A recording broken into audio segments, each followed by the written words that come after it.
Hello, ladies and gentlemen. Welcome to the Victor Armendariz Show. I am Victor Armendariz, your Mexican not afraid to be American, right here on this from the studios of Extra 106.3. Folks, listen, if you haven't got the app, get the app, Extra 106.3, the Extra 106.3 app. Get that because you can hear me right there. I met some listeners yesterday. And Bryce, you'll love this. There's a auto shop. They've got like 11 locations, and they opened one up in Jasper, up in the mountains near my bunker, and I was over there yesterday because I've got some issues with a vehicle. And the body shop, not the body shop, but the repair shop area where where they do all the work. There's some guys in there, some young guys, and they are 106 listeners. So I thought that was really cool. And they have to use it's cool. And the thing is they were complaining about, we can't always get it on the FM, and I was like, it's okay. There's the app because they're using the website and things like that. But yeah, folks, listen, it's so easy just to get the app and you can listen. And not only are you going to hear the Kimmer and everybody else, and the Tug and Los and everybody else here, you can find my shows there, also Podcast Park and everywhere else. But if you get the app, you just go to the app and go down. They've got a menu and you look at the podcast and you go down. You'll see boards. You'll see Victor Armendariz Show. You'll see all of them, all of us who you need to hear what we have to say.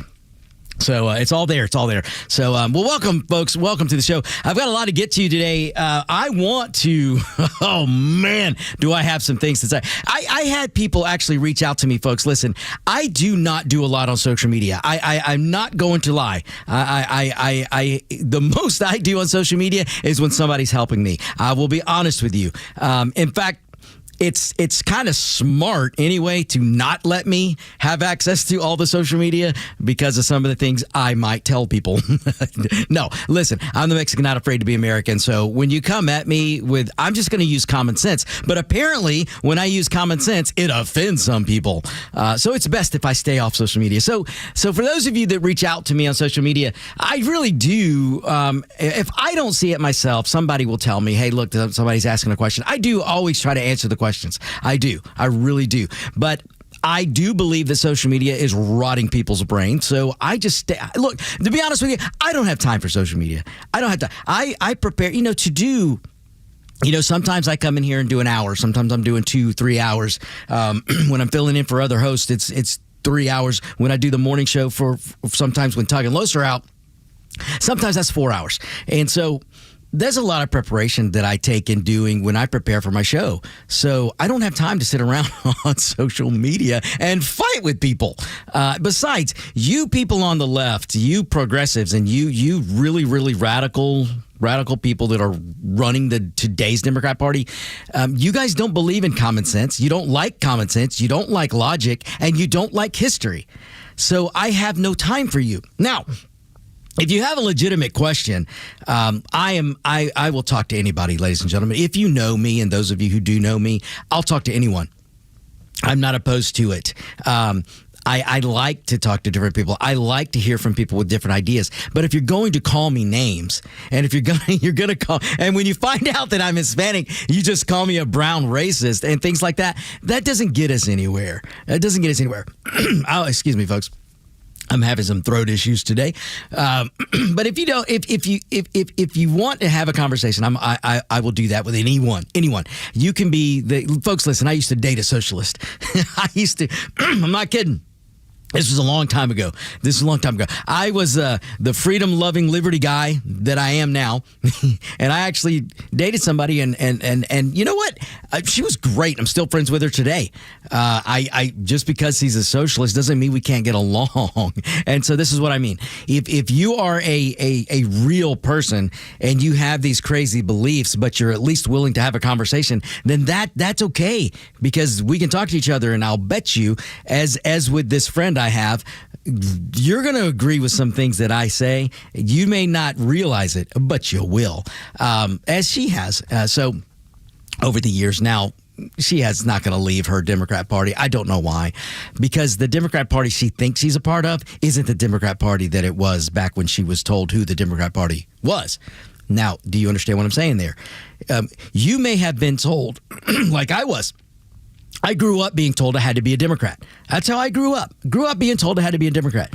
And so I understand many of you for a long time were told you had to be a Democrat. Your parents were Democrats, so you became a Democrat.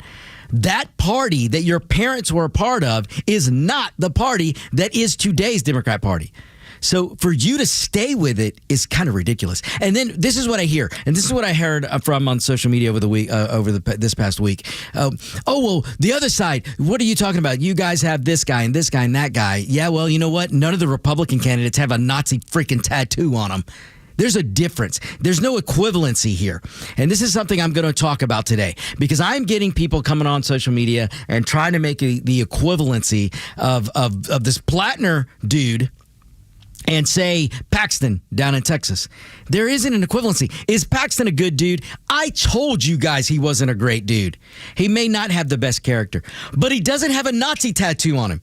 And he's not calling for a complete socialist overhaul of this country. He's not calling to get rid of the Senate. He's not calling to get rid of the presidency. This is what these people want to do. And if you doubt me, just go do a little research. Do a DuckDuckGo search. Listen, folks, DuckDuckGo is a good search engine. They're not going to track you. They're not going to just barrage you with ads. They're not going to, you type this in, so now we're going to hit you with all this ridiculous ads and put it all over your computer, these pop-ups. They're not going to do that at DuckDuckGo. And DuckDuckGo's not going to let all these viruses come find you and all these bad people. They're gonna cut a lot of that stuff off. That's why I use DuckDuckGo. So I encourage you, check out DuckDuckGo as your search engine. But what DuckDuckGo also won't do is they're not going to guide you to all liberal things first or the liberal ideas or the progressive ideas. If you ask them a question, DuckDuckGo is going to give you answers, and then you can look through the answers and you can decide. And that's what I like about DuckDuckGo. So when I tell you to do some research and use DuckDuckGo, it's because if you use Google or any of these other ones, they're going to try to lead you to a narrative that they support. DuckDuckGo won't do that. So you can look up and you can see these socialists that are rising to power right now, that are winning the Democrat primary nominations, and they're knocking career Democrats out of office. These socialists, if you listen to them, they will tell you what they're going to do, because these young people that are leading this socialist charge right now on the Democrat Party, on the Democrat side, these young socialists, they don't know how to hide it. They don't know how to hide it, nor do they think they should hide it. Because your today's Democrat Party is being taken over by the youngsters who were taught in schools from the old guard. But the old guard didn't think about, hey, if we don't set up some guardrails, we're convincing these young students that socialism is good. We've rewritten history. We're not allowing the true history of the world to be taught. And we've got these heads full of mush. And we started in elementary with the climate change hoax. And then we got them into high school and we started telling them that Marxism and socialism and communism, they're not so bad. They're not so bad. And then you get them into college, and then you convince them 100% that socialism just hasn't been done right. Communism just hasn't been done right. But in order to save the planet, you must be a socialist or a communist or both. That's what your old Democrat Party, that's what their guard has been teaching in schools and convincing these left-wing professors to teach the youngsters coming up. And now the youngsters, your old school Democrats, they hid this. They would tell you they still love the country while still trying to take more control over your life. See, the old guard, the Bernie Sanders, excuse me, folks, the Bernie Sanders, the Pelosi's, the Chuck Schumers, all of these people that are up there, these old guard Democrats, they would hide their real intentions of who they were. And then they would just try to push through using fear of climate change and things like that. And they would push through their socialist type agenda. Well, the new socialists that are coming out of colleges that have been taught by the old guard, they weren't taught to hide it. So they don't think they need to hide it. So your Mondamis, your AOCs, your Ayanna Presleys, your Omars, and then these new ones, the Plattners. Look at these people. Oh my goodness, I'm going to forget her name and for where she's from, but she's She's pushing this socialist stuff. She said we need a revolution. She's basically calling for a complete overthrow. And then there's a guy that claimed to be, yes, by schooling he's a doctor, but he's never actually practiced to be a doctor. He never finished residency, but he made people believe he did. He misled. Let's put it this: I'm going to be nice. He misled people, so now they're finding out about him. How many more people are going to be Bidened? How many more people are going to get the Biden treatment on the Democrat Party? Plattner's getting it right now. And there's other, Tallarico in Texas. Look at what's coming out about this guy. So how soon before they Biden Tallarico's arse? How soon before they do that to him? So these people, they aren't hiding who they are. And now you've got the Democrat Socialist Party of America, whatever they're calling for themselves. They're taking over the Democrat Party. So the Democrat Socialist America, whatever they call themselves, they're telling you who they are because they weren't told they had to hide it, and they don't think they have to hide it. So now they're coming up. And they're going into this and they're saying, hey, this is who we are. We want socialism. We like communism. We're going to do it right. And now you've got this lady, I think it's the lady or whoever's in charge of that DSA, what they call the Democratic Socialist Party or whatever. Those people are actually saying now they want to get rid of the Senate. They want to get rid of the Supreme Court. They want to get rid of the presidency. They want to create this whole new form style of government that you think will just be pretty socialism. Folks, it's going to be ugly communism. Ladies and gentlemen, you've got to keep your eyes open on this. Don't go anywhere. We're going to take a break here, and we will be right back.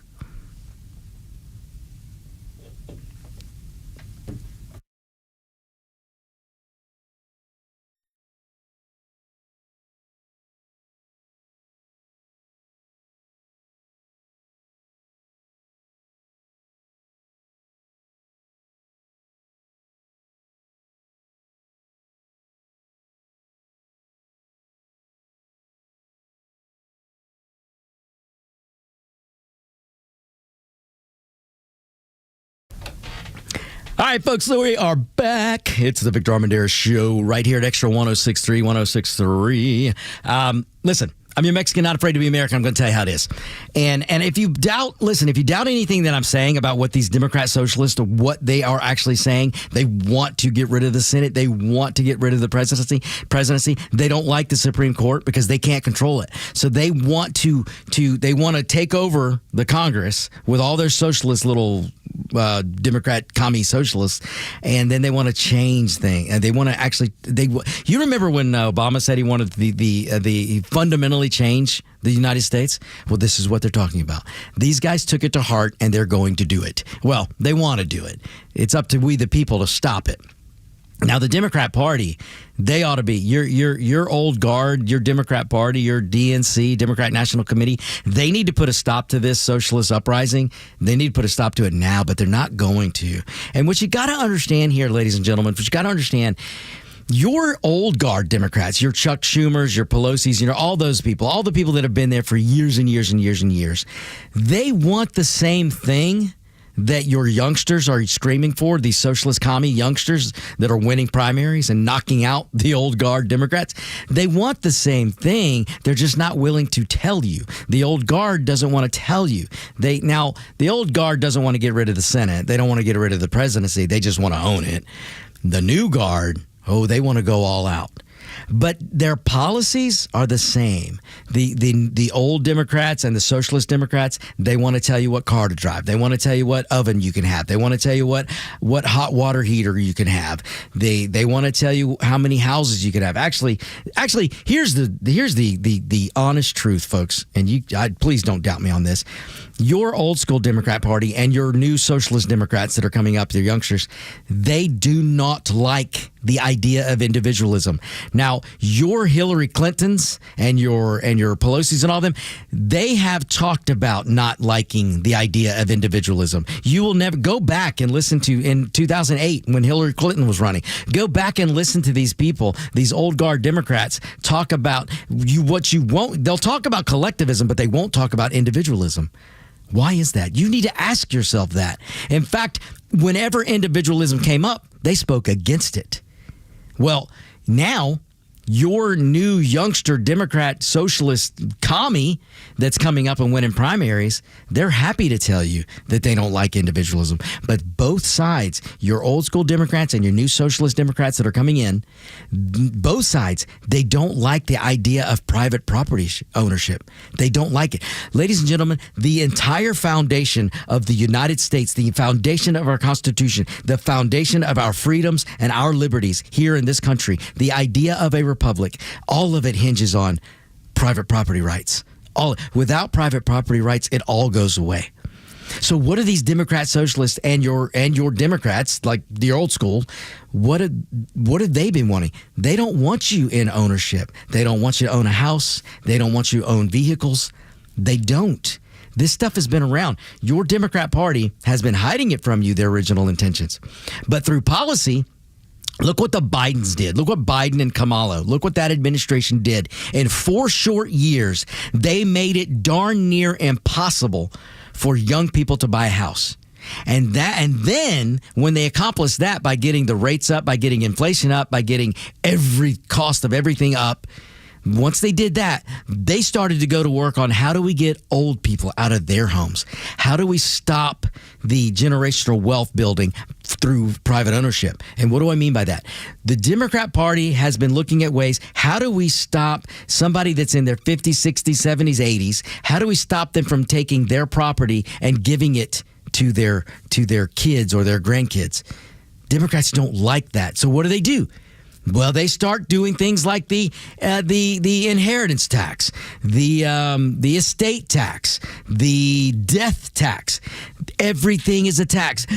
Your Democrat Party is looking at ways, how can they, property taxes, everything, especially property taxes. They want to tax the you-know-what out of home ownership for the old folks so that they can't leave it. And if they do leave it to their kid or grandkid, the youngsters, they can't afford the tax liability. So what happens? They're going to have to sell. And when they sell, what happens then? If they can't sell it because of the tax liability, because sometimes you can't sell things that quickly, especially after the Democrats drove the rates up. So what happens? Then you have the Democrat government, socialist commie government come in and say, well, we're just going to take your home. You're not paying your property taxes. We're going to take your home. And then suddenly your home becomes government property and not individual private property. And folks, listen, you can doubt me all you want, but I'm not wrong. I am not wrong. Your Mexicano Not Afraid to Be American is not wrong on this. This is something your Democrat Party, just look at what Joe Biden and Kamala Harris did to you and did to young people in 4 short years. And now you expect Trump to fix it in 2. You expect him to fix it in 1 year, 2 years. No, he's working on it. He's working on it. And I'll tell you this. You've got a free market has to come in. This is an actual area where I might disagree some with Donald Trump because, see, folks, I'm not a sycophant to any party. Now, Donald Trump is absolutely the man for the job right now. I don't think we could do better. But I don't like the populism side of him that says we're gonna own a part of this private company. We, the government, are going to own a little bit of this. We, the government, are going to own a little bit of this. And then we, the government, are going to do this and make housing cheaper. Government can't make housing cheaper. Government can get out of the way. If you want housing to get back to where young people can afford homes and older people can afford to keep their homes, then you get government out of the way. Capitalism has to lead the way. Free market has to lead the way. And by gosh, the government, you know what you can do as your government? You can do everything you can to make the right policies to bring inflation down. That's the number one. You want rates to come down? Get inflation down. And that's happening, folks. That's happening. There's a little lag time here because of this oil mess, because of the Iran. But trust me, none of this matters if Iran sets off a nuclear weapon. So what Donald Trump is doing is right. I don't know how else to put this to you, folks. I don't care if you're on the far right or if you're on the wacko left, if you don't believe what Donald Trump is doing at Iran is correct, then you're just not being honest, or you just don't know enough about history. Because if Iran sets off one nuke, doesn't matter where they set it off. If they set off one nuke, that's going to be it.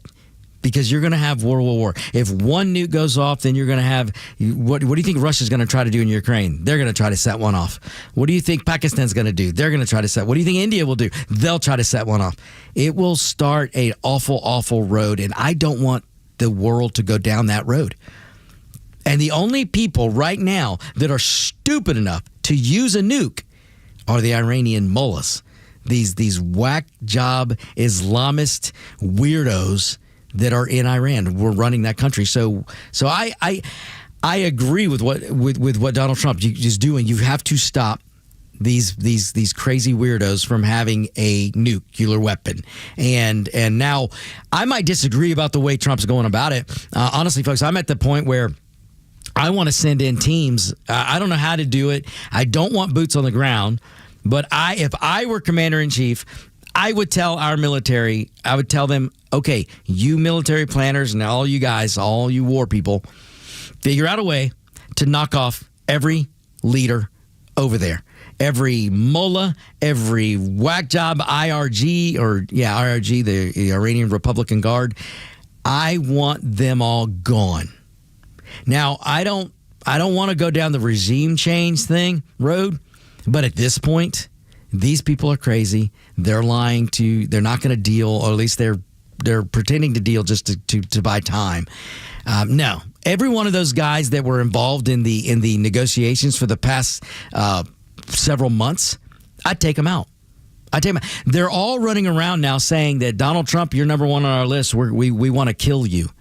Okay, when a nation's leaders are saying out loud and telling their people and forcing their people to hold up signs that say, we're going to kill you, President Trump, leader of the free world. When another nation does that, that means you've threatened me. That to me is an act of war. Now you're going to die because I'm going to get you before you get me. I'm sorry, folks. I don't want ugly wars, and I sure don't want a long-term war. And the only way to make this not a long-term conflict is you go take out these crazy wacko job weirdo leaders. And that's probably what's going to have to happen. So we'll see what Trump does. Listen, what I will tell you is any of those of you out there who don't think Trump has a method to the madness, you're crazy. He does. This guy's got really good foreign policy instincts. I'm not sure where it came from, but he's got better foreign instincts than any of his predecessors. I would say maybe Ronald Reagan was right there with him. But when you look at Joe Biden, Kamala Harris, the Democrat Party, Obama, and you look at the Bushes, and just no, those people did not have the instincts that Donald Trump seems to have. And I'm telling you, it's not a bad thing what Trump is doing. So hopefully he's going to figure out a way. And what I mean by he's got a method to the madness is I think there was a reason behind the 60-day thing. And there's probably more to it than just wanting diplomacy. Donald Trump is probably the only president we've had in a long time who actually doesn't want to kill a bunch of people. He doesn't want a war. He is giving these crazy mullahs every chance on the planet for them to actually come to their senses and preserve themselves. He's given them every chance. So I think Donald Trump is going to exhaust every method he can while at the same time knocking the crap out of them like we did for the last 2 or 3 nights. But at some point, I think we're just going to have to figure out a way to take out all these guys. Everyone that was everyone that reneged on the past negotiation, take them out. Everyone that's saying we want to kill Donald Trump, take them out. And all these IGR, the IGR people, the IRG people, these Iranian Republican Guard people, they are more radical than the mullahs. These people actually, they believe in a bastardized version of Islam to where it is their job to bring upon the apocalypse. It is their job to fire a nuke. Now, here's the other thing, and here's where Donald Trump, I don't know if he said this, but this is the truth. If the mullahs obtain a nuclear weapon, do you think the mullahs and the weirdos with beards are going to be able to stop the Iranian Republican Guard from using the weapon? No. They can't stop the IRG now. They can't. The weirdos with weird beards cannot stop the IRG people from launching drones and missiles. They're getting the snot blown out of them every night, or for the past 3 nights. But still, the IRG guys will not stop, and the weirdo mullahs can't stop them. So do you think if that nation had a nuclear weapon that anybody could stop the IRG from setting it off? And what an awful thing that would be. This is common sense, folks. This is logic. This is common sense and logic. So I don't know what the final plan is going to be here, but I believe we need to start knocking these guys off. And at some point, we have to draw out these IRG people. Look, I'm sure between our intelligence and Israel's intelligence that we know exactly where these IRG people are. We know exactly we know where they sleep. We know where they hide. We know where their bunkers are. We know where their underground we know all this. And at some point, we've got to start just cut the head off the snake. And then the Iranian people, they can do what they need to do. Maybe we help arm them at some point. I'm not opposed to that. And because they got to be able to protect themselves. But they're the ones that are going to have to come out with the next leader. They're the ones that are going to have to demand a new form of government. I do not want to install one. I just say we cut the head off the snake and we let those people work it out. So, look, I am not claiming to be any kind of strategist. I'm just telling you what I would do, what my gut instinct would be. So, but it's good. All of this stuff, it has to happen. It has to happen. I don't think there can be a peaceful Middle East with the mullahs and the weirdos with beardos. I just don't. With those people in charge and the IRG, actually, I take that back. There could probably be peace with Iran with the mullahs. You just can't. You're not going to have peace with the Republican Guard, the Iranian Republican Guard. You're just those hardliners are the hardliners. They're the worst of the worst. So I don't think. I just don't know if those people are going to be able to stay where they are and have what we would call peace. So I'm just being real, folks. As the young kids like to say, keeping it real. So here on the Victor Armendariz Show, we're keeping it real. So, all right. I've got some other things I want to get to, but this Iranian stuff is really important, what's going on. And I'll get to a little bit more of that. But I want to let me touch on this real quick because I'm seeing this come across the wires today and this morning. This whole business about Mitch McConnell. Ladies and gentlemen, listen. And yes, I'm going to completely deviate to another topic here, and then we'll get. Don't worry. I know some of you've been asking, and I mentioned social media because I had some people this past week. Oh my goodness, the stuff that comes through from you progressives and you socialist communists. Why don't you just go on social media and be honest and tell people you want communism, you want socialism, you think it's going to be utopia, but it's going to be pure hell and misery. But somehow you refuse to learn from history. So you just want to, but be honest with your followers. If you're going to be on social media and you're going to ask me questions and you're going to tell me that I'm a fearmonger and I'm crazy for some of the things that I'm pointing out, and you want to draw equivalency, you are so invested in the Socialist Democrat Party that you can't even stand up and say that the Democrat Party was wrong for nominating a Nazi sympathizer. You are standing with a Nazi sympathizer. Just listen to yourself and look in the mirror. Do you really want to be on the side of a Nazi sympathizer?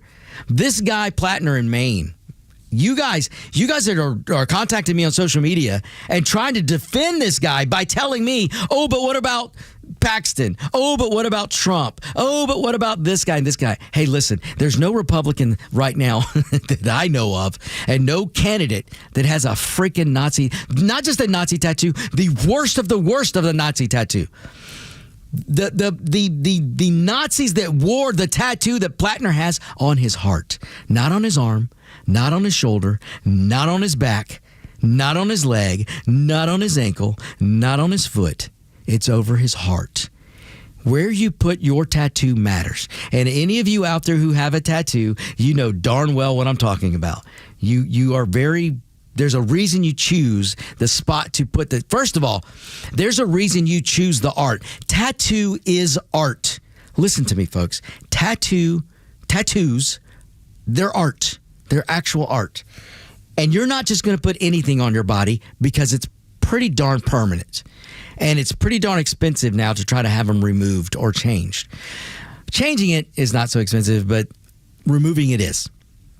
And so you people know that have a tattoo, you know the time you invested to pick the right art for you. And then when you had it inked on you, you spent time going, where do I put it? What does this mean to me? So where do I want to put it so I can show others what it means to me to have this tattoo? Well, don't tell me that's not what Plattner did, because he took the worst of the worst of the worst of the worst Nazi tattoo. The Nazis that wore that tattoo were the Gulag Nazis. These were the Nazis that were at the camps killing the Jewish people, killing innocent people. These were the people that were in charge of that. These were the people at the concentration camps. These were the guards at the concentration camps. This was a special kind of evil that wore that tattoo. And Plattner chose that tattoo. He chose that Nazi tattoo and put it on his heart. That means something. And for you Democrats that want to tell me that somehow Donald Trump getting railroaded in liberal New York with 34 so-called felonies, a jury that was not of his peers, it was a bunch of left-wing moonbat jurors that were being guided by a moonbat attorney general who drummed up and changed rules so they could call these felonies. And then to accuse him of listen, Donald Trump's never been convicted of rape. He's never been convicted of abusing women. Look it up, folks. Look it up. He's been accused of all these things. Now, is Donald Trump the best character when it comes to marriage? No, he's not. Neither was Bill Clinton. So don't give me that crap. But to try and say that this Plattner dude who's pushing socialism, has Donald Trump pushed socialism? Has he pushed communism? No. Is he pushing fascism? No. To the dismay of so many of you uneducated. Oh, I shouldn't say that. Actually, you overeducated intellectuals that are calling Donald Trump a fascist, you clearly don't know what fascism means. Because Donald Trump's not pushing fascism. Donald Trump's not pushing communism. He's not pushing socialism. You railroaded him with these 34 felonies so you could say he's a felon. Oh, none of that is equivalent to nominating a socialist, communist, Nazi sympathizer, guy with a tattoo, and maybe I should say alleged Nazi sympathizer. But what else can I think with the guy that's got a Nazi tattoo, the worst of the worst, over his heart? And you Democrats want to stand with it. You can't, you for some reason, you're so married to the letter D that even when it's being taken over by socialists and communists and a guy like Plattner, you can't even come out and say, oh, gosh, this guy's wrong. I don't want to stand with that. I love my Democrat Party. I want to preserve it, and I don't want this guy part of it. You can't say that. You know, you can go back a few years in the Republican Party. There was a guy named David Duke, I believe was his name. A known, I think he was a sympathizer, or maybe he was a member of the KKK. I don't remember. I was young. But I do know that the Republican Party said, no, thanks. We don't want you. We don't want you in our party. Why can't the Democrats tell Plattner, the dude with the Nazi tattoo, and the dude that's spouting socialism and communism, why can't you people tell him, no, we don't want you in our party? You can't do it. Instead, you're getting on my social media or emails or however, and you're reaching out to me, and you're telling me, oh, but Paxton, oh, but Trump. No, there is no oh, buts. Trump may not be the best character example in the world, but he doesn't have a Nazi tattoo. He's not pushing socialism. He's not pushing communism. He's actually for more freedom and for liberty. Your guy's not. Your guy's for subjugation. But yet you want to say, oh, but Paxton doesn't have a Nazi tattoo. Paxton's not pushing socialism. Paxton's not pushing communism. Paxton may not be the best example of what a husband should be. I will agree there. I even told the Texan people, you probably shouldn't vote for that guy. He's got baggage. But it ain't Plattner's baggage. You Democrats, there is not an equivalency here. You would have more respect from me More respect from me if you were honest enough to say, yeah, we don't want this Plattner guy, we don't want the Paxton guy, and we don't like those character guys, but we don't like this guy. This guy's worse, so we don't want him part of our party. Then I can have a conversation with you. I'd respect that, but you can't do that. You're so married to the letter D that you're going to stand with a man that has a Nazi tattoo, the worst of the worst, and is pushing socialism. You sure you want to do that, Democrats?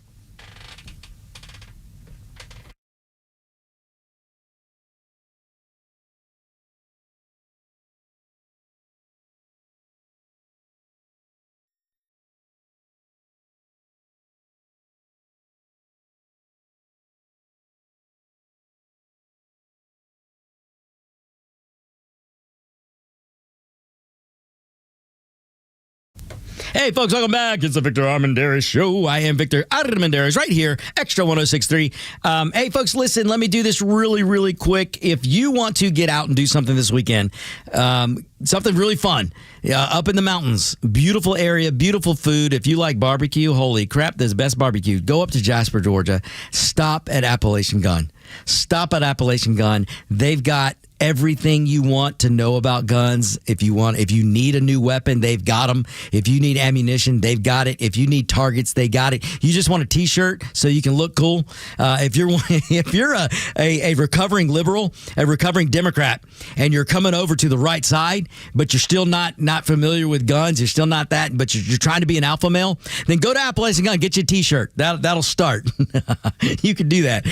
It's a great place. It's also got a wonderful range. They've got a long barrel range, long gun range. It's a lot of fun. Great place. Go up there. Tell them Victor sent you. Tell them Victor from the Victor Armendariz Show sent you, and they'll give you some kind of special. I promise. So that's Appalachian Gun in Jasper, Georgia. Just look it up. Appalachian Gun. Okay, my goodness, folks. I want to do something real quick. Since I'm talking about Plattner and the Democrats, what you're seeing right now, and folks, listen, this is simple, very simple. The Plattner's polling started to crater. The people of Maine, when they started figuring out who this guy was, and somebody educated them on his Nazi tattoo, and then they told him, hey, you don't just put a tattoo anywhere. He put it on his heart. When the Maine people started finding out, people in Maine, what would you call those, Mainsters? He calls them Mainers. Mainers. All right. Well, the Mainers, when they figured it out, they didn't want this guy. So his polling plummeted. When your Democrats that control everything, your DNC, all your Democrats, your chief Nakahoma fake Indian Warren, when they saw the polling of him, now he's projected he would lose to Collins. Well, suddenly they have a problem with Plattner. So now they want to Biden his arse. So now they went from all the supporting they gave him. Remember, and I'm going to remind you right here, all of your Democrats that are coming out today saying, this allegation, it's so bad. It's not the allegation. It's the polling.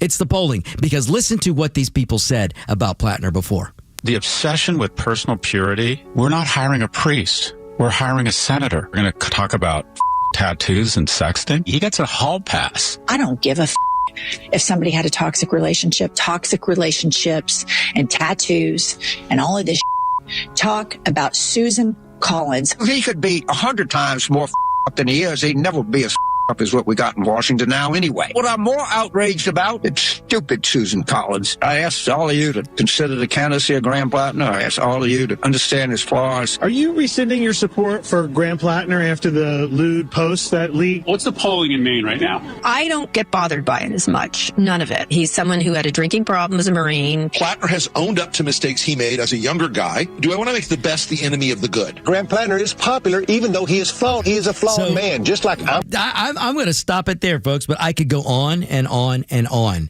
Every one of your Democrats were lining up for this guy who they knew. Listen, this information coming out is all coming from the DNC, your Democrat National Committee. All of this is not the Republicans putting out a hit job on Plattner. That hasn't even started. If this guy didn't drop out and he made it on the ballot, then All this stuff is going to come out from the Republican side that the Democrats haven't released yet. But the Democrats are dripping enough because they knew they wanted to get rid of this guy, because your DNC, some of those guys knew this guy was wrong. But look what happened. Look at Warren, Pelosi, that crazy Cajun James, I can't even remember his name. Listen to what they all said. Those were elected officials and talking heads and non-electing officials, all on the Democrat side, standing up and telling you, don't believe your blind eyes. Don't pay no attention to the Nazi tattoo. Pay no attention to his womanizing ways. Pay no attention to the misogyny that this guy clearly has projected on women. Pay no attention to that. Your elected Democrats and your media and your talking heads were all telling you, don't pay attention to any of that. James Carville, that raging Cajun mess, was telling you it's okay that this guy's a commie socialist Nazi. That's okay because Washington's messed up. No, it's not okay. You know, the last Grand Dragon or whatever recruiter for the KKK was a Democrat senator.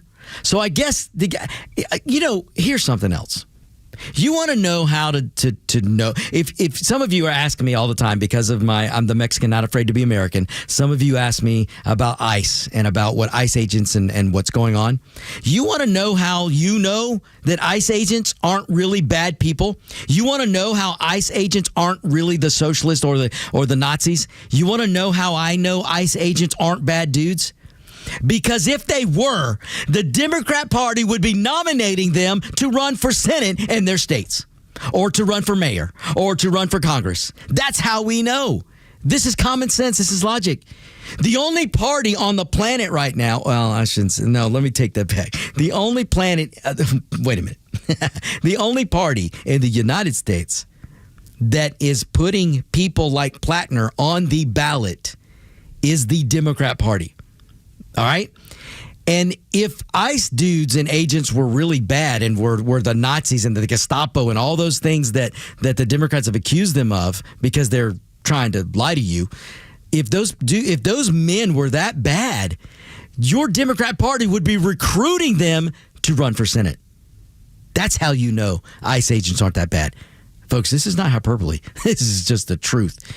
It is not the Republican Party that, did you hear the cattle call? I mean, the cattle call. Did you hear the herd? Oh, the herd. Did you hear the View this week?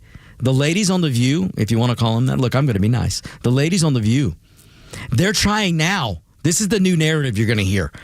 Plattner is a Republican type of candidate. That's what they're actually saying. Plattner somehow now they're going to try to tell you, listen, in a couple of months, they're going to be telling people that Plattner was a Republican. This is how crazy your Democrat Party is. You've got the ladies on The View starting this narrative, or somebody gave them the narrative, but you're going to hear this from more Democrats. You just wait. You just watch. They're trying to now say, Plattner, he's a Republican type of candidate. No! There's one party in this country that nominated Plattner to be one of 100 senators. Ladies and gentlemen, listen. To be in the Senate of this country is one of the biggest honors anybody could have. If we, the people, bestowed the honor on you to be one of 100 senators, there's nothing higher except maybe the presidency. And there's one party in this land, one party. And folks, listen, I'm not angry. I'm just right.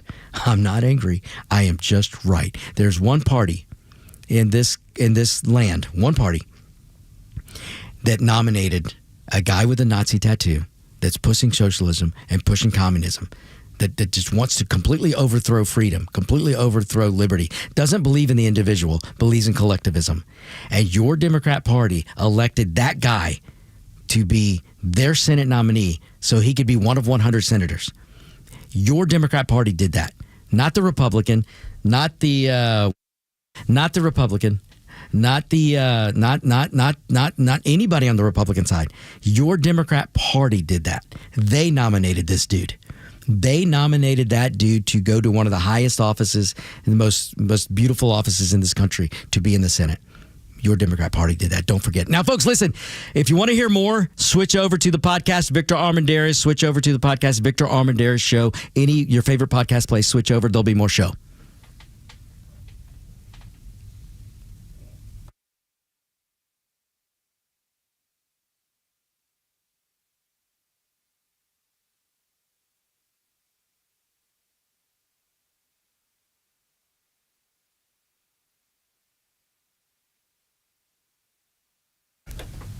Hey, welcome back, ladies and gentlemen. Those of you who are back from the regular show, that's a radio show. Now we're on to the podcast part.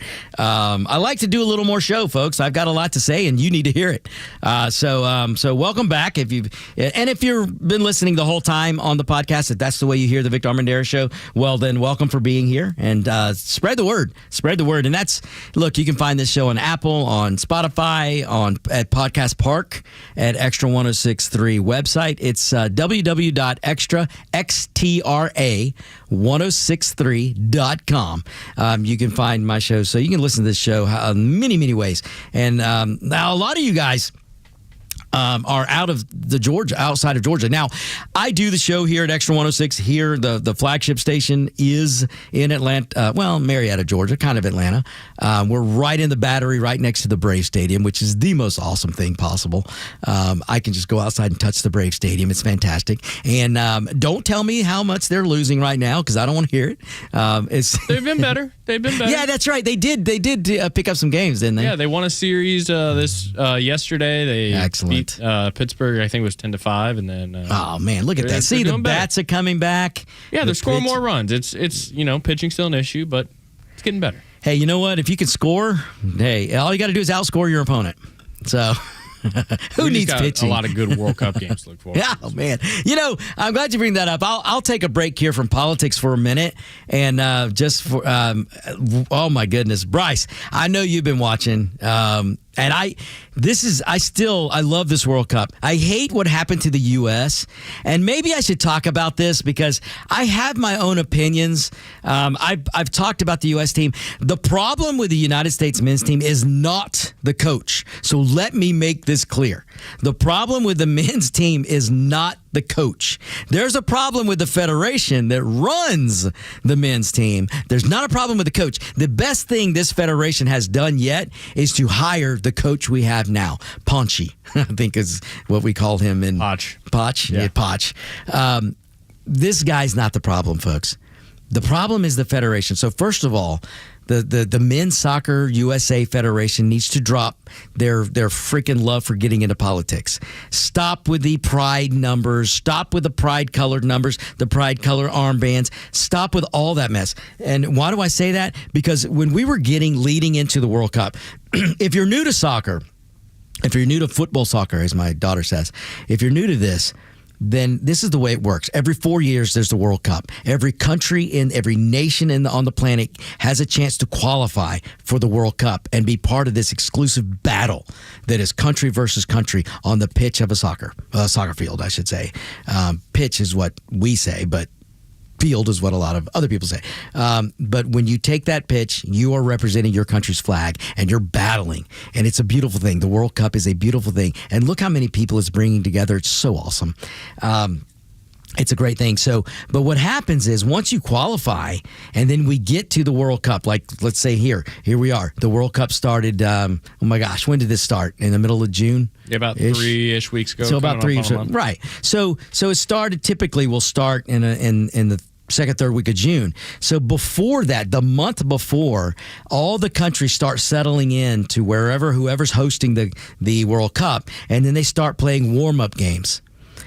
One country during these warm-up games forced their players to wear pride-colored numbers on their jerseys. One country forced their players for the captain's band to be pride colors. That's getting into politics. That clouds the heads of the players because not every player is going to agree. They're not all going to agree. They're not all Republicans. They're not all Democrats. They're not all libertarians. None of it should be a part in this. It's a sport. It's a game. It's soccer. These dudes should be in the locker room preparing for a soccer game. They shouldn't have to worry about, damn it, I have to go out with these pride colors. Look, I don't care how you live your life. I happen to be very libertarian in this view. You live how you want to live. I don't care. But don't push that crap on somebody else. And sports is not just soccer. Sports in general is not a place to force players who are getting paid a lot of money to play a sport, to force them to pick a political side. It's ridiculous. But the United States men's team did that. When I saw them in the warm-up games with these ridiculous things they were having to do, I knew right then their head is not in the World Cup. They can't concentrate because they're being told by the soccer federation, the United States Soccer Federation, you're going to wear this number. You're going to do this. We're going to be this because of it's inclusive and blah, blah, blah. All the language of these politicians. How ridiculous is that? So that was my first inclination that there was going to be a problem with this team. But still, when they started to play, they were doing Ponch he had this men's team playing like they hadn't played before in their first game, second. Now, granted, they didn't really, their toughest game was Belgium. There's no doubt about that. The teams they got to play before that really weren't the level that Belgium was. So going into the Belgium game, I just don't know. I feel like they went in with fear rather than a roar. They went in and now I don't know whose fault that was, but maybe their heads were somewhere else. I don't know. But I think the coach is not the problem. And I've said this before too. We've got too many players that are around there because either they have social media followers or they have the right connections. That needs to stop also. We need to go. We have so much talent in this country. It's time to go out. I don't care if they don't have connections. I don't care what their background is. Who cares? Go find the best talent. If you let Coach Ponch, I'm going to say, Ponch. I want to call him Ponchy. Call him Ponchy. Why not? But if you let him pick his players over the next 3 years, when 2030 gets here, we're going to have an unbelievable run in the World Cup. But you got to let him control this team and keep the politics out of it. Keep the family connections out of it. Keep all of that stuff out. Let this wonderful coach, let him go pick his players. Let him filter all these players out. It needs to be a revolving door for this team for the next several months, years. And let him hone in on a team so that we can qualify and be in 2030 and have a good shot. Let him do that, and you're going to see some. You'll see a different team. So that's what I want to see now. A lot of people are mad at Pulisic. Listen, I'll be honest with you. I'm not never been the biggest Pulisic fan, just because I think he's had an attitude issue. I think he's one of those players that's good, but his attitude gets in the way because he might think he's a little better than he is. When you have a chance to play at Chelsea, and he actually did pretty good. He had some really good games with Chelsea. But Chelsea let him go. The American owners of Chelsea did not want to keep Pulisic. That ought to tell you something. And now I don't know what's going on with his Italian team, but he's done well there. But again, I just feel like I've always seen a little bit of an attitude problem with him. I don't know. I could be wrong. He seems like a nice dude, and he's got talent, but I don't think he's the right guy anymore. I would not have him on the next World Cup team. No offense to him. I just wouldn't do it. Now, don't be mad at him for his World Cup exit because apparently the dude got a fracture or a microfracture in his leg. So don't be mad at Pulisic for coming out. I know we all feel like we are Titans. We all feel like if I was that guy on the field, I would play if I had to drag my leg behind me. Folks, listen. I've not been in a World Cup, but I've been at some pretty good division soccer, and I've played in many games from your co-ed fun, let's have fun, to your more competitive, and I've been in games where I didn't want to come out, but sometimes you're more detriment to the team because you can't make the runs up and down the field. You can't do that. And Pulisic has to be able to make runs. So don't be mad at Pulisic. I know Landon Donovan has been saying some things. Listen, I like Landon Donovan, and listen, you should listen to him because the guy actually knows what he's talking about because he went through some really crazy stuff back in his World Cup days.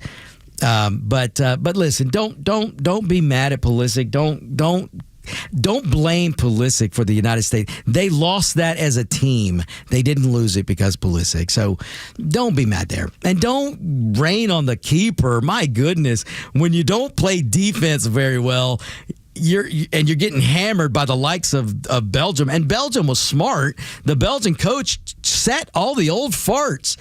He had played the old farts for the whole time through the group stage, and then they faced the United States, and he puts the old guys on the bench, and he puts in the young guys, and they ran circles around us. There's no ifs, ands, or buts about it. And they were shelling that poor keeper. I mean, look, so what I'm telling you is, are there changes that need to be made with the men's team? Yes. Do you need to blame these guys for their loss of Belgium? I mean, do you really need to be mad at them? No. They just didn't play well. It was a bad day. It went downhill fast, and once it started going downhill, there was no stopping it. Yet they lost as a team. They did not lose as individuals. So don't be too hard on them. These guys did amazing. They brought this country together, at least for a little while. It was, well, not really, because... And here's the other thing. Another thing, they went into that game against Belgium where they should have been just thinking about the game. But the liberals, the Democrat, and the media, who don't even watch soccer, most of these activists on the Democrat side, the radical left, the media, they could care less about soccer. They know nothing about soccer. The ladies on The View know more about eating donuts than they know about soccer. But they had to get it. So these poor guys, listen, you're a player. You're not secluded from the news. You hear all this stuff. So I think one of the biggest problems for them going into the Belgium game was all the lies they were being told. Donald Trump did not pick up the phone and call the FIFA president and get him to change any rules. That's a lie. Donald Trump didn't call up and ask them to reinstate Mulligan. That's a lie. Donald Trump did pick up the phone and say, hey, FIFA president guy, I'm being told that was not a legitimate red card from people who know soccer, mainly probably his son. I bet you Barron was like, Dad, this is messed up. So President Trump picked up the phone and said, hey, is there a way to review that? I'm being told there is. And you know what the truth was? It was already being reviewed. FIFA was before President Trump picked up the phone and called the guy and asked him, can this be reviewed? Or whatever it is he asked him. He didn't ask him to change anything. He just asked, hey, explain this to me. This is what I'm being told what happened with that phone call. The truth is, FIFA was already reviewing. There's already a FIFA article. They've already did this with Ronaldo. They did this with other stars. They did this with other teams. The very same article. They looked at it. They reviewed it. The FIFA people were already reviewing it. But yet the media and the Democrats, who don't even watch soccer, they all jumped in on this, and your crazy women at The View, and they all jumped in on this, and they're bad-mouthing President Trump and getting in the heads of these players. They got in the heads of the players and said, oh, your daddy Trump is the only reason why you're playing. And then you had actual Democrats in this country that were openly hoping for the United States to lose against Belgium. Now, if you're on the men's team and you're representing the United States, the flag, and you're hearing Democrat officials, you're hearing the media, you're hearing Democrat voters, you're hearing all these people saying, we hope that they lose because Daddy Trump made a phone call. All of these lies that came out and all these accusations that came out, all getting in the heads of these players. Do you think they were really focused on the game? No, unfortunately, they were focused on, oh my gosh, if we win, is Trump going to get the credit? If we lose, are we going to get the blame? Is Trump going to get the blame? All this other stuff was being, and they actually had to reconcile the fact they were stepping on the field, and they had actual citizens in this country, that some of them elected officials, that were hoping for their demise, hoping for them to lose. That stuff plays havoc in your mind as a ball player. And none of it had any business being on that field. But these players are human. They are human. These soccer players are human. They can't just turn the emotions off from all this crap that was being filled in their heads from the left. And what a shame. What a shame. The left and these politicians and the media should have stayed out of this. They should have just said, hey, there is a rule. FIFA's already, what President Trump, we're not even going to talk about that because what FIFA already was reviewing it. There's an article. There's precedents. They just did this with Ronaldo not too long ago. None of this is new. None of this is new. The FIFA, they got it under control. Whether you agree with it or not, whatever, that's a conversation you can have. But it wasn't President Trump. It was the FIFA freaking body and the FIFA rules. All right. Now, if you want to go back to the red card that was given, it should have never been given in the first place. VAR should have jumped in there and said, nah, dude, at best, that's a yellow. And then none of this would have happened. And we would probably be ready to play Spain today. But I can't change the past. But that's and here's the other thing, folks. If you're mad because President Trump, picked up the phone and called the FIFA president and said, hey, there's an injustice here. Tell me about it. Is there a way to review it? And if you're mad because President Trump stood up for the men's team, because he stood up for the country, and he said, we are the United States. See, here's the difference, folks. Here's the difference. Socialist countries, which just about every other country out there is, some type of welfare state or a socialist state or a communist state. Those people, they love injustices. They keep the boot on the necks of the people through injustices. Their people are bred and raised to just be like, oh, it's an injustice. Oh, well, we're just going to have to move on. We, however, we are the United States. We are the country of freedom. We are the country of liberty. We are the country that stands and looks at that flag and says, for justice. We are the country that says justice for all. We are the country that does that. So when we, the United States, when we have a strong leader like President Trump, it is inherent for us to see an injustice and go, oh, we ain't going to stand for that. We want justice. We're not socialist. We're not a welfare state. We're not a communist state. We're not just going to stand by with a boot on our throat and go, you take it. No, we're the United States. We're first world, baby. We are not third world or fourth world where they put up with that crap. We're first world. And what a first world country does that believes in freedom and liberty, we pick up the phone and you call and you go, hey, that looks like an injustice to me. What do you have in place? What rules do you have in place to fix the injustice? And you know what? FIFA had rules in place to fix the injustice, and they did.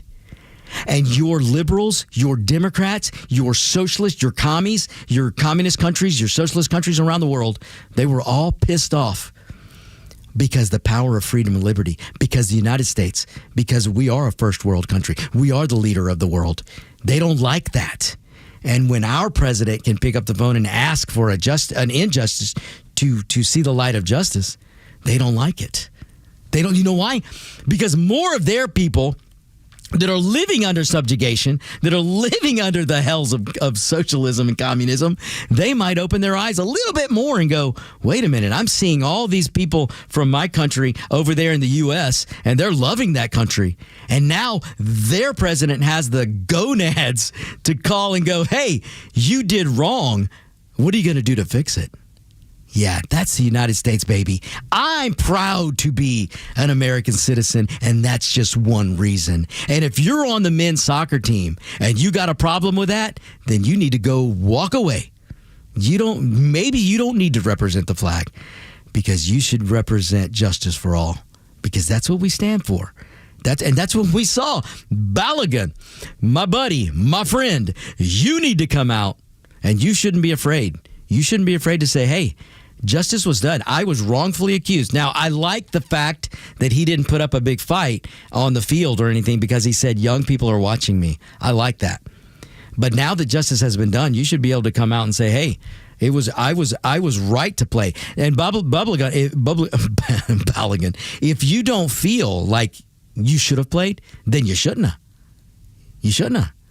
But I got a feeling you knew that was wrong, and you were happy with the justice that came and that you were able to play. And you shouldn't be afraid to come out and say, no, what Donald Trump, there was nothing wrong with what Donald Trump did. There was nothing wrong with what FIFA did. That's a rule.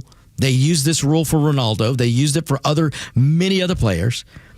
And I was in justice with a wrong call, a wrong red card, and then justice prevailed, and I was able to play. He ought to be able to come out and say that.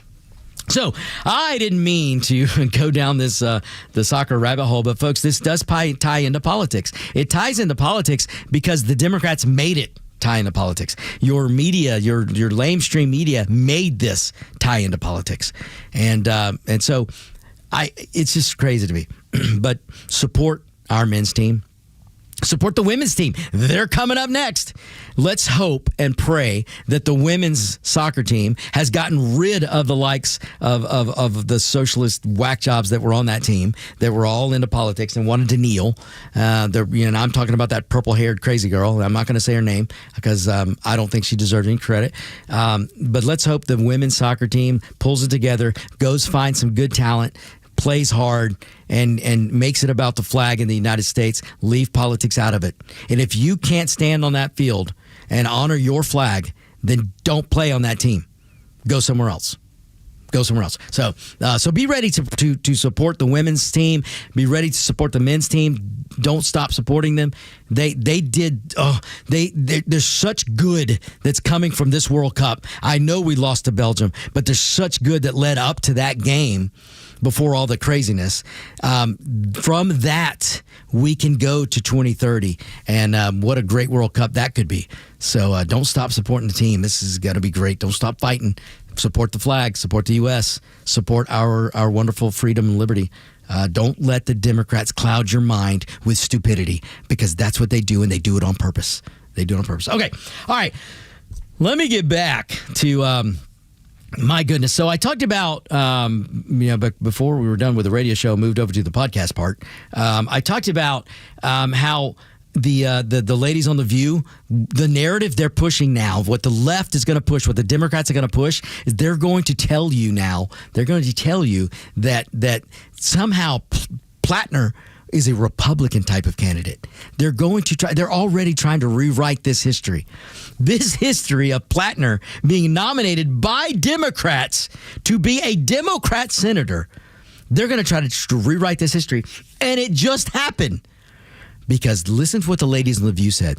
And my goodness, Bryce, I should have asked you to get that soundbite. I don't, if you have a chance and you can find the ladies on The View where they said Plattner is a Republican type of candidate. What they're trying to do, ladies and gentlemen, and what the Democrats are going to do is they're going to tell you and try to convince you that somehow Plattner was a Republican type of guy. This is who the Republicans would nominate. This is who the Republicans would elect. Okay, once again, the Democrats are giving you these hypotheticals while they live it. Your Democrat Party will give you Republican hypotheticals to make themselves feel better and look better because they're the ones actually doing it. So the narrative coming out right now, and trust me, you're going to hear this, are the Democrats are going to say and are saying, well, Plattner's a Republican type of candidate. Plattner would have been elected by a Republican Party. When all that really happened, see, they're giving you hypotheticals to try to rewrite history in your mind. But the reality is, the Democrat Party, they actually did nominate a Nazi tattoo-wearing, sympathizing guy, a socialist, a communist. They nominated him. They wanted him to be the next senator from Maine. Elizabeth Chief Nakahoma Fake Warren, the Chief Fake Indian Warren, she said, this is my kind of man. This is my kind of man. She couldn't wait to bend over and... I shouldn't have said that. I was going to say to bend over and kiss his feet. Stop letting your minds go in other places. Elizabeth Warren and the Democrat Party were lining up to kiss not the ring. I guess they were going to kiss the tattoo on this guy's chest. They were emphatically supporting this guy. Elizabeth Warren came out and said, that is my kind of man. This is my man. I mean, ladies and gentlemen, now they're telling you we don't want him. Why are they doing that? Because of polling. All of this has to do with polling. Plattner's, see, a week ago, he was polling ahead, and everybody was saying he was going to beat Collins. Now, the polling over the past week has plummeted. It's cratering for him. And all the projections are he's going to lose. And so now your Warrens and your Schumers and all these Democrats that were loving on Plattner, now they're trying to tell you, oh, we were never for him. Oh, no, we can't stand for this. Oh, those accusations. Oh, we got to take him serious. Oh, we got to listen to all women all of a sudden. We're back to listening to all women now. A week ago, they were climbing up Plattner's arse, just standing in line to kiss his Nazi tattoo. And now they want to throw him out. Why? Because the polling changed. All Democrats care about is winning power over you. And they just proved it to you again. Because they stood with this guy. They pushed this guy. They told you heard the soundbite I played on the show. And if you didn't, just back up this show and you'll hear it. You will hear all the Democrats telling you and the media how much you have to ignore what you know about Plattner. Ignore his misogynist tendencies. Ignore the rape accusations. Ignore all the bad things that he's accused of and allegedly done to women. Ignore the Nazi tattoo. Ignore what that tattoo stands for. You were told to ignore all of that because he can win. That's why he could win. And we need that seat. We need power in the Senate. That's what they and folks, listen, I can't sugarcoat this. But now, since he's projected to lose, what do? The Democrat Party does what they're getting really good at. They Bidened his arse. So they looked at Plattner and said, whoa, the polling's dropping. You got to go. They're looking at you and me, and they're saying, oh, these accusations. Folks, no new accusation came out that they didn't know about. They knew all of this about Plattner, but they wanted you to ignore it. The party that tells you they're for women, they were for this Plattner guy. The party that wanted to get rid of a Supreme Court justice because some lady made up some ridiculous allegation and they couldn't prove it. There was no evidence and no corroborating evidence. They were ready. They wanted to hang this guy. Plattner, where there's all kinds of evidence coming out against this guy, they knew it. They saw the evidence before he was nominated. But they were willing to stand with him because the polling said he could win. So they're going to take victory over you every time. The Democrat Party is all about power right now. They will take victories of power before they'll take anything that helps the people. So women, you be damned. If he hurt you, too bad. Get over it. That's the view of the Democrats. The Democrat Party's view on Plattner and what they told you basically, what they were basically telling you through their actions was, you women get over it. Plattner's our man. That's our man. Because he could win power for us. And so how many of you crazy left-wing women were ready to give it? How many of you lesbian women? How many of you alphabet crew out there, how many of you were standing with Plattner? A guy who, do you know what Islamists and communists and socialists, do you know what they do to gay people? Do you think you have a voice? You don't have a voice. Not under those regimes. Not under what Plattner. And Plattner, not only was he a Nazi tattoo-wearing dude, he's a straight white dude for all we know. That's what the Democrats have been telling you. They've been telling you and me. They've been telling my brown brethren and our black voters. The Democrat Party has been telling us that the worst thing, the biggest enemy and biggest threat to the United States is straight white dudes. That's what they've been telling us. But somehow, a straight white dude that has a Nazi tattoo pushing socialism and pushing communism, somehow, oh, he's their guy. He's their guy, and you're a brown racist and a black racist if you don't vote for the white straight dude with the Nazi tattoo. Folks, I wish I was making this up, but I'm not. This happened, and now your Democrats, they're so just, they think so low and poorly of you, the voter, that now they're going to start telling you, oh, no, this was a Republican type of candidate. Plattner he would win as a Republican when he was nominated by Democrats, pushed by Democrats, and they wanted this guy to win up until the point where the polling said he's not going to win. So now they want to get rid of him. So what do? They Biden his arse. And what do I mean by that? Well, look what they did to Joe Biden. When they stood by Joe Biden, they told me and you and lied to our face and said, hey, he's the smartest guy ever. I've never seen a smarter Biden.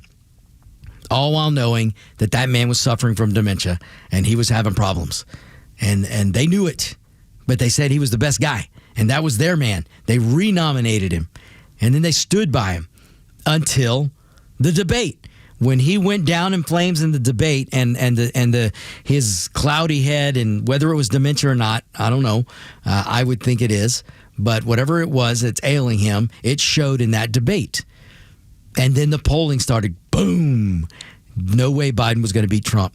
So what did the Democrat Party do? Did they save democracy? Did they preserve democracy and let the guy go to the ballot that the people chose?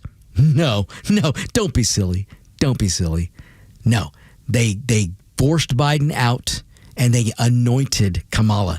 Kamala didn't get one vote from a citizen to nominate her to lead that party. She was anointed to that spot. And now is the Democrat Party in Maine, are they going to allow the Mainers to vote for the next candidate? No, don't be silly. No, they're going to try to choose. They're not going to let the people choose. The people in power are going to choose. This is how the Democrat Party operates. This is who they are. This is why, again, I tell you people out there in social media world that are trying to make equivalencies, telling me to look at Paxton, telling me to look at the Republicans, telling me to look at Trump. Listen, the Republican Party's not out there not allowing we the people to vote for our candidates. Every Republican candidate was voted for in a primary. Every one of them. You Democrats cannot say that.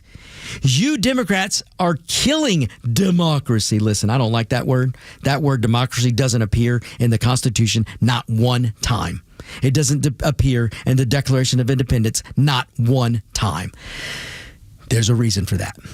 There's a reason for that. So I'm not even crazy about the word. But since the Democrats and Republicans are obsessed with this word democracy, and the Democrats have convinced some of you people, some of you voters out there, that somehow democracy is being destroyed by Trump. Oh, my goodness. Oh, yeah. No. The party that's telling you they're saving democracy is the party that's just spitting in democracy's face, if it had a face. Because there's only one party in this country that has not allowed their voters to actually vote for the candidate that's nominated. They did not. No one voted for Kamala to be to be the Democrat nominee for presidency. She was anointed. When Hillary was up against Bernie Sanders had her beat, but the DNC did things to make sure Bernie walked away. So they pulled a Biden before there was a Biden. Before you could Biden somebody, before Biden got Bidened, they Bidened Bernie Sanders. That was back in 2008. You can go look that up. Bernie Sanders was on his way to being the Democrat nominee for president in 2008. But the DNC stepped in, finagled some things, and forced Bernie Sanders out, so that Hillary could be the person. And now, here we are in Maine. Plattner, they're pushing him out. I mean, this guy, he's not officially out yet, folks. Listen, don't kid yourself. He's not officially out yet. He's got through the weekend to officially come out. He's got till Monday. And he's trying. See, he wants to pick the next person. He doesn't want the Mainers to pick. He wants to pick. Now, he's going to tell you, oh, we got to stop the establishment. We got to let the people of Maine vote. No, he's not really doing that. He's behind the scenes because he wants money and he wants power. And he wants to be the crown person. He wants to anoint somebody. And so the Democrats, they don't want him to have any part of it. So that's a battle going on behind the scenes right now that the media won't tell you about. But what are the Democrats going to do? Are they going to open a very quick primary so that the people in Maine can go vote again? No, don't be silly. They're not going to do that. They're going to tell you it's too expensive. They're going to tell you all kinds of things on why they can't afford democracy to happen. Their idea of democracy, let's just say if it's everybody votes, if that's democracy, and if the Democrat Party is saving democracy, then explain to me how nobody got to vote for Kamala and how is anybody going to get to vote in Maine, or are they going to anoint somebody? Explain to me how that party's saving democracy, not destroying it. Democracy is mob rules. Democracy is everybody votes and the majority wins. Are they going to allow that to happen in Maine now? If Blattner does leave, if he walks away, will the Democrat Party have a primary so that the voters can decide? I doubt it. They didn't let the voters decide for Kamala. I doubt they're going to do it in Maine. I mean, come on. They didn't even allow Bernie Sanders when he was beating Hillary. So I don't expect anything different from this Democrat Party. So, ladies and gentlemen, don't let the Democrats fool you anymore. Don't let the Democrats change the narrative on this story. They elected Blattner. They elected the guy with the Nazi tattoo. They elected the guy that wants to destroy our freedom and liberty. They elected the guy that wants socialism and communism. He's not hiding from it. That's what Blattner has talked about. Now, let me tell you what else they knew. They're telling you that Blattner was this working class dude. That's a bunch of hogwash. This guy has a oyster farm because it was bought for him. And his only customer, or I don't know, maybe his only customer or his main customer is his mother. She buys from him. This guy's not a hard work, blue collar, blah, blah, blah, to straps his boots on every day and goes to work. This guy's a facade, which is typical of the Democrat Party. They knew all of this. Now, when the Mainers started finding out, they said, nah, we don't want this guy. And so the polling dropped. So your Democrat Party that told you, we love this guy. We love this Nazi tattoo. We love this socialism. We love this communism. This is our guy. This is my man, my type of man, according to fake Indian Warren. Well, as polling drops, he ain't their man anymore. See, when the polling drops, that means less power for the Democrats, and they can't stand for that. So that's why he's getting Bidened. He's getting pushed out, and now are they going to let the people vote? No, don't be silly. Democrats can't take that chance. They can't put it in your hands. You won't elect a proper socialist if they put it in your hands. So that's the story there, folks, with this whole Blattner mess. And the fact that the Democrats now, led by The View, the fact that they're putting out this narrative trying to already rewrite history. They're trying to tell you, oh, Blattner is a Republican type of candidate. He would win as a Republican. Blattner was not nominated by the Republican Party. He was nominated by the Democrat Party. I mean, folks, you just can't make this stuff up. You just can't make this stuff up. Now, should you be surprised? No. Let me remind you, I alluded to this just a little while ago. Let me remind you, Democrats, you young whippersnappers out there that refuse to learn history, or you went to a college where they wouldn't teach you history. Let me remind you, there was a senator, a Democrat senator from West Virginia. This guy, Hillary Clinton has said, was her mentor or something like that. She loved this dude. Look up Robert Byrd. I affectionately call him, because Rush Limbaugh affectionately called him, Robert KKK Byrd. Rush Limbaugh affectionately gave Robert a new middle name, KKK. Robert KKK Byrd. Now, you would think that level-headed or common-sense Democrats that were around that would come around and say, yeah, it was pretty stupid to vote for a Nazi sympathizer. It was pretty stupid to vote for a guy with a Nazi tattoo. It's pretty stupid to vote for a socialist communist. Well, I would tell you, and I would remind you, it is this Democrat Party that many years ago, their leader in the Senate, their guy, was a senator named Robert Byrd from West Virginia. You want to know what Robert Byrd was? You want to know who he was? This dude wasn't just a sympathizer. He was an actual KKK guy. He was I can't remember what they call it, but there's a name for it. Because, you know, if you're in the KKK, you get levels or ranks or titles. Well, he had the title of, and I don't remember I can't think of it at the top of my head, but he was a recruiter. Robert Byrd, Democrat. He's a Democrat all of his life. He was a Democrat. Now, this guy made it into the 90s, folks. This wasn't that long ago. So you don't give me this crap of the Democrats where they try to say, oh, well, we changed. We changed parties. No, you didn't. Robert Byrd was well into the 90s or into the 90s.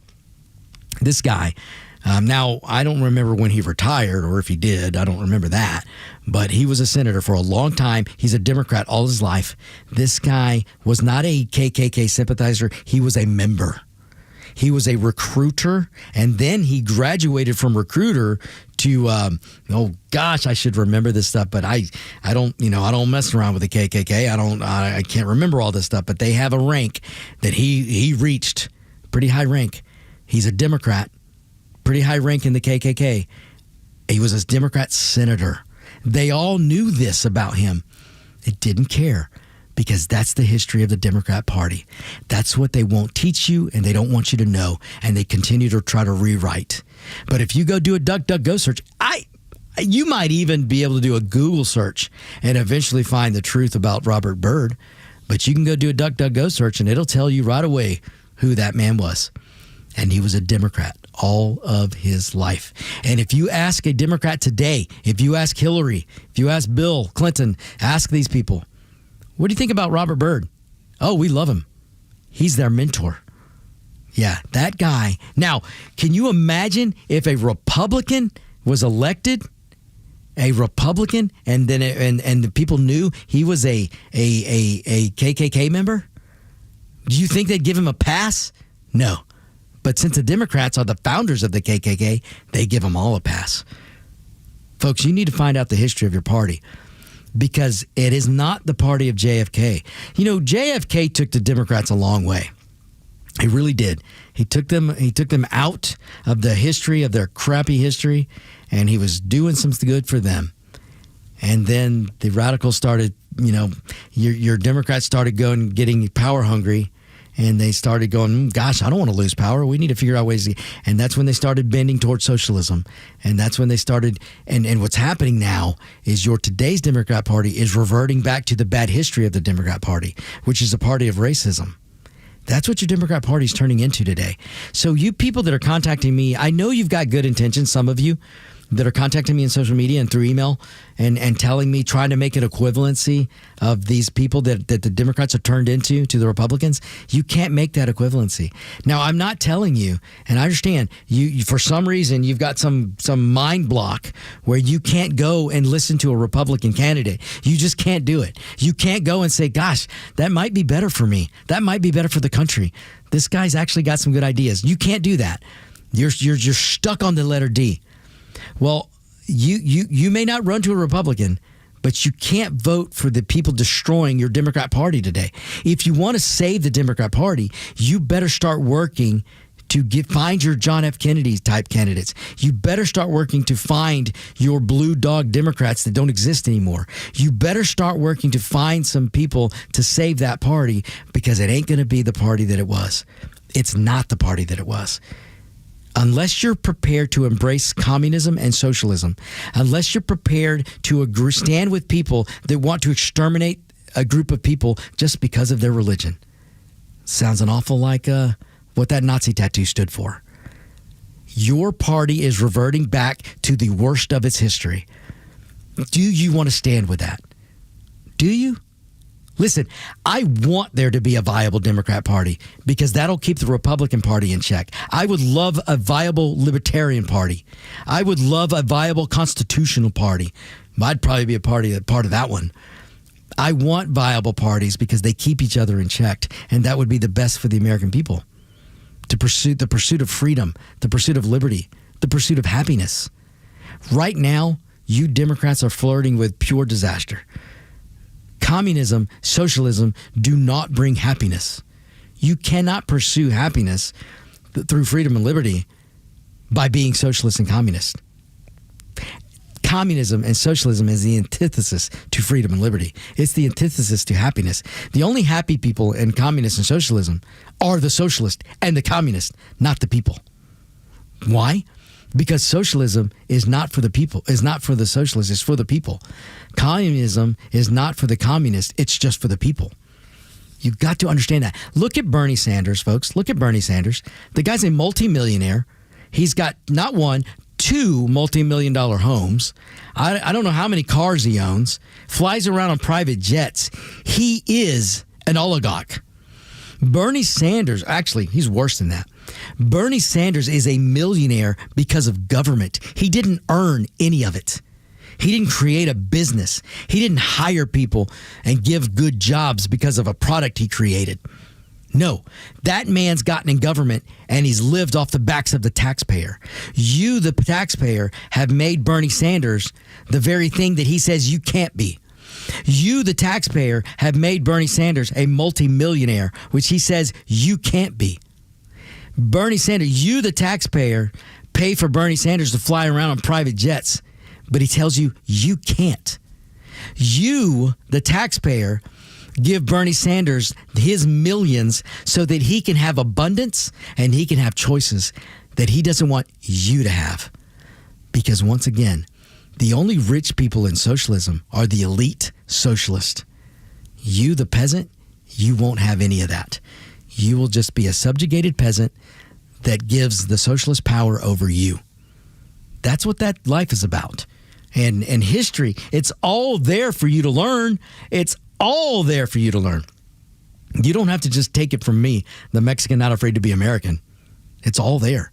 Learn some history, folks. Learn the history of the Democrat Party. It ain't a good one, which is why they won't teach it.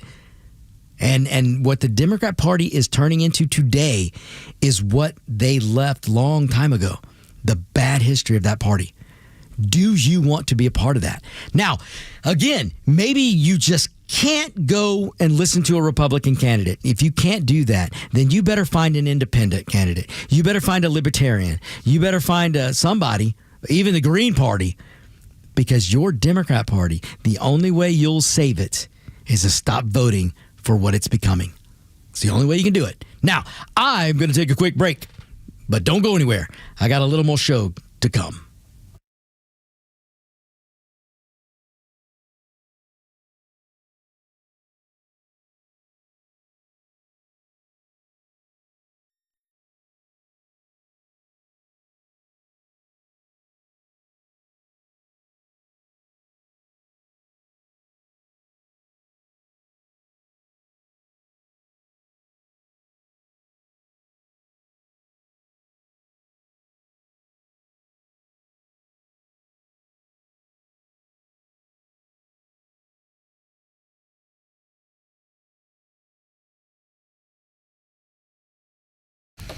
Welcome back, ladies and gentlemen. It's the Victor Armendariz Show. I am Victor Armendariz. Look, spell it correctly, folks, and you can find me on social media. I'm not going to do much on social media, but I'm there, and I would appreciate your guys to follow because, listen, if you do follow me on social media, you will find out where this show's going next. I mean, I'm filling in for somebody, or I'm filling, or my shows different times. All of that you'll find out on social media. So just spell my name correct: Armendariz. Armendariz, the Victor Armendariz Show. You can find me, and I'd appreciate the follow. Listen, folks, tell people about this show. The amazing thing is, and I'm so humbled because I have listeners all across this country. Even though I'm here in Georgia, flagship station Extra 106.3. What a wonderful place to be. I couldn't be at a better place. This is awesome, and so tell people about Extra 106.3. If you are in Georgia. And you're used to that other station that used to be what it's not today. I'm being nice, folks. Then check out Extra 106.3. Tell your friends about Extra 106.3. And if you're not in a part of Georgia where you can just spin the dial on the FM to 106.3, then stream it. Every one of you stream in your car anyway. So get the Extra 106 app, Extra 106.3 app, or just go to the website, whatever you want to do, but you can stream this station and hear all the great people here. You'll hear me. You'll hear Tug and Los. You'll hear the Kimmer. You'll hear Bortz.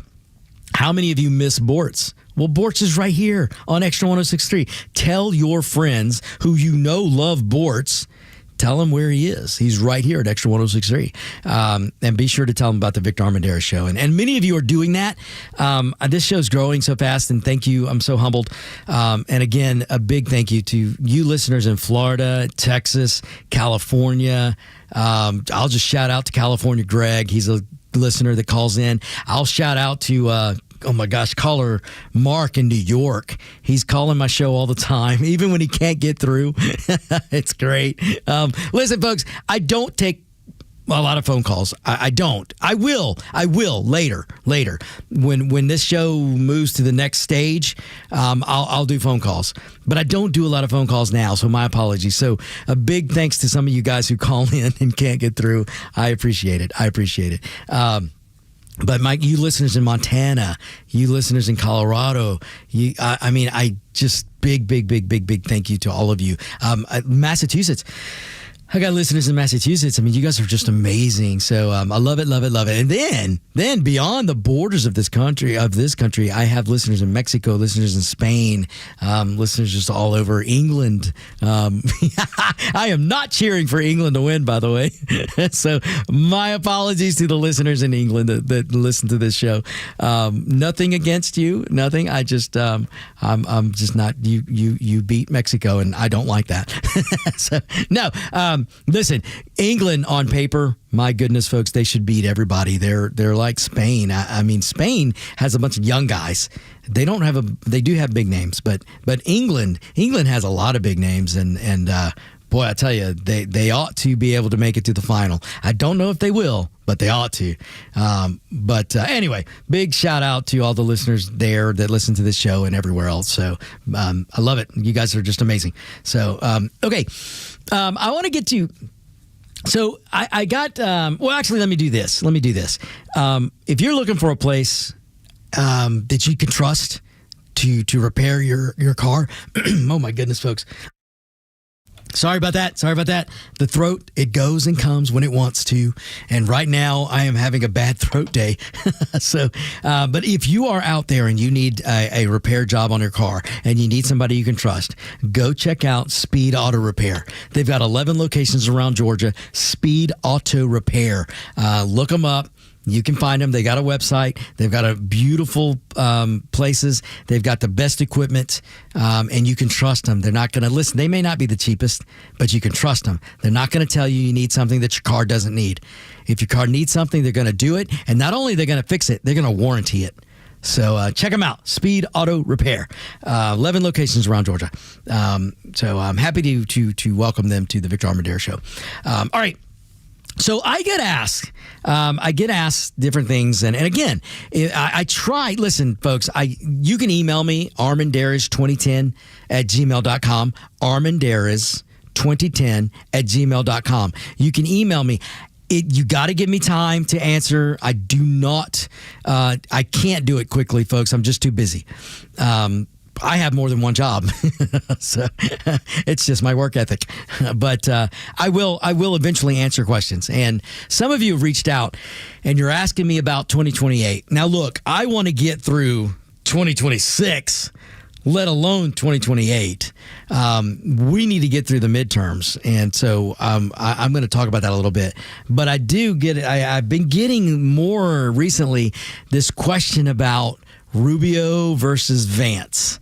And I think, and boy, that timing, you listeners are so in tune. You Victor Armendariz show listeners and you 106 listeners, you guys are so in tune because you guys are asking this question. And I believe it was this morning, some article or research or polling has come out. And also, what's this guy? There's a big donor, a big Republican donor. I think he's like the second biggest donor. I want to say his name is Griffin or something like that. And I'm pulling this stuff from memory, folks. I don't use a lot of notes, folks. Believe it or not, I do not. When I do my shows, I don't use a lot of notes. I've got a couple of headlines that I try to get to and things like that. But I pull a lot of this stuff from the nether regions of my mind, and sometimes it doesn't always work out. But I want to say this guy's name is Griffin, something like that. Big donor for the Republicans. This guy is even saying just in the past day or two that he would support Rubio over J.D. Vance. And a lot of you are so in tune that you're already asking me. You're asking me the question, wow, Victor, gosh, are you going to support Rubio? Are you going to support Vance? Should we be for Vance? Should we be for Rubio? Here's what I'm going to tell you. I'm always honest with you listeners. I'm the Mexican not afraid to be American. I'm not angry. I'm just right. And I'm honest. I'm going to give you common sense. I'm going to give you logic. And I'm going to give you what through my analysis, I'm going to give you my opinion. And I'm going to give you what I think is the truth. But I won't be dishonest with you. I will tell you honestly what my thoughts are. And I have had reservations with J.D. Vance. I have not talked about this, but I have had my reservations with J.D. Vance. If you go back to J.D. Vance before he became Senator of Ohio, before he became the VP, he didn't have a lot of nice things to say about the Trump agenda. I don't even think he had nice things to say about Trump. But he didn't have nice... And he didn't have a lot of... I'm wary about his economic views. He's a very accomplished dude, and he's clearly a hard worker and a successful guy. But there's too many hints that I get from him that was just giving me a little warning. I'm a pretty good judge of character, ladies and gentlemen. I've pride myself on that. And I'm not saying JD has a bad character. I don't think he does. I think he's a very good dude. There's certain things that something is rubbing me the wrong way when it comes to his view on economics and what I think is his view on foreign policy, because I think he's more of an isolationist, and we can't be an isolationist. We don't have to give money everywhere. I don't want to do that. I'd like to review everywhere we're giving money. I'd like to review that. So I don't want to be a player everywhere in the world, but we, the United States, has to be the leader of the world. If we're not, it's going to be communist China. I don't want that. It's going to be some Islamist nut job somewhere. I don't want that. No, I want freedom and liberty to be the beacon, to be the light that leads this country, that leads this world. I'm sorry, that leads the world. And J.D. Vance has done some things and said some things that just have given me pause. All right. So I'm not saying I don't like him. I'm not saying I can't support him. I'm not saying that at all. I'm just saying I've got reservations about the guy. So he won't be my first. He won't be my number one in the primary. Let's put it that way. I could support him, but he's not going to be my number one. And now what pushed me over the edge was just recently, just this past week. Now, those of you who listen to my show for a while, you know I love and admire Milton Friedman. Milton Friedman is probably the smartest, sharpest economist ever to walk these wonderful land that is the United States. I love Milton Friedman, and I love Did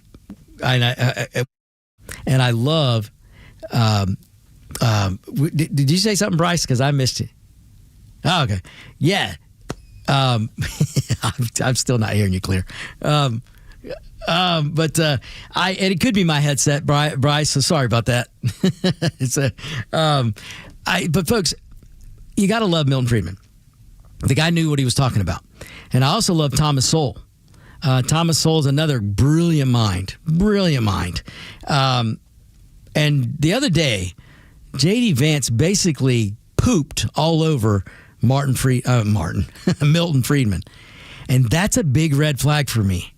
That's a big red flag for me. If you don't stand with the free market principles of Milton Friedman, because Milton Friedman's never been wrong. He's never been wrong, folks. Trust me on this. When it comes to economics, that dude's not wrong. And so when I hear Vance take a crack or a punch at Milton Friedman, dude, you're 30-something years old. Don't try and tell me you know economics better than Milton Friedman. So you're rubbing me the wrong way there, J.D. Vance. So again, so that really pushed me over the edge on him, because if you're looking at I just have a problem with the way he kind of slighted at Milton Friedman, because it tells me that Vance might have an economic view to where he thinks the U.S. doesn't really need to lead the way. That the U.S. we can downside. No, we do not want to think that, and we don't want government. I think Vance is going to end up being a big government Republican, and I don't want that. I think Vance kind of believes that government can play a part in the economy. No, government needs to get out of the way. And that's, so I have my reservations. He also took a shot at Margaret Thatcher. Ladies and gentlemen, Margaret Thatcher was the best thing that happened to England since Winston Churchill.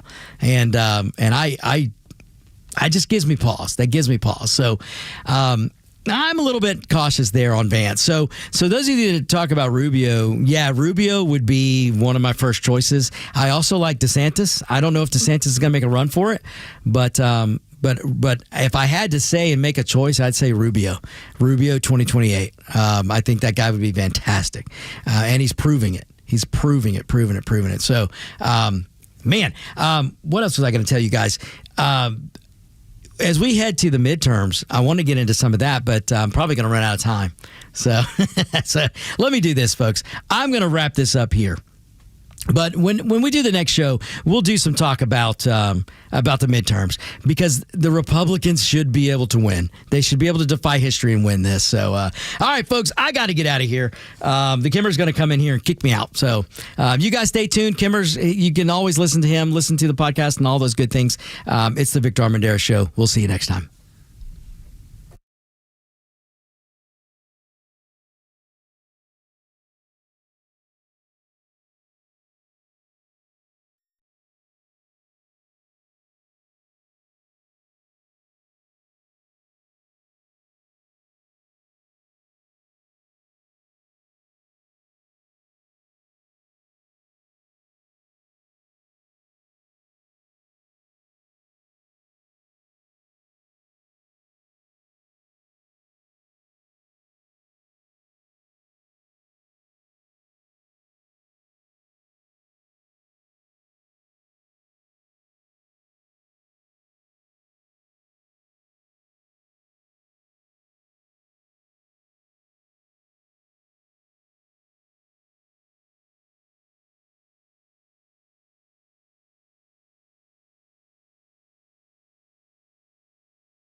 I haven't even seen a stick shift. I don't remember the last time I got in like a modern day car. We'll take your calls, by the way. Friday edition, we'll have some fun as well. To mark the 25th anniversary of 9/11, Tunnel to Towers Foundation undertaking the most comprehensive commemoration in its history, one that honors the past and educates generations of tomorrow.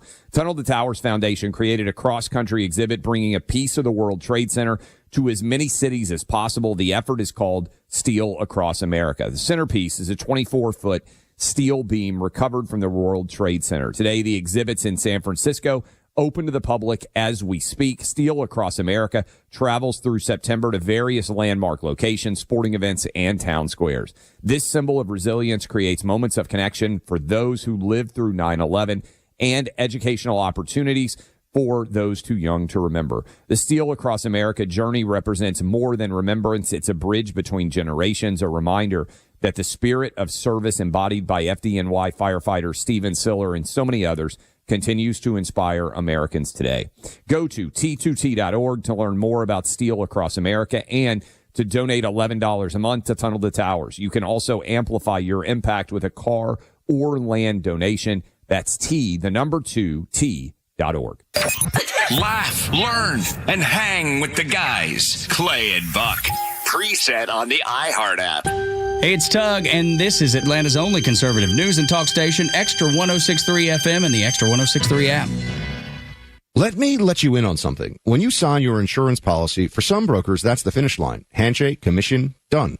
Then you may not hear from them again until it's time for renewal. Your business runs all year, and so do the gaps and the risk. That's why we're introducing SuperSure. If your company has more than 25 employees, whether you're the owner, CFO, or HR manager, it can be too complex to just buy a policy online. SuperSure is the super agency built for you, licensed in every state for your business insurance and employee benefits, all with year-round support for you and your team. At supersure.com/buck, you can access tools like fine print facts, which translates your current policy into plain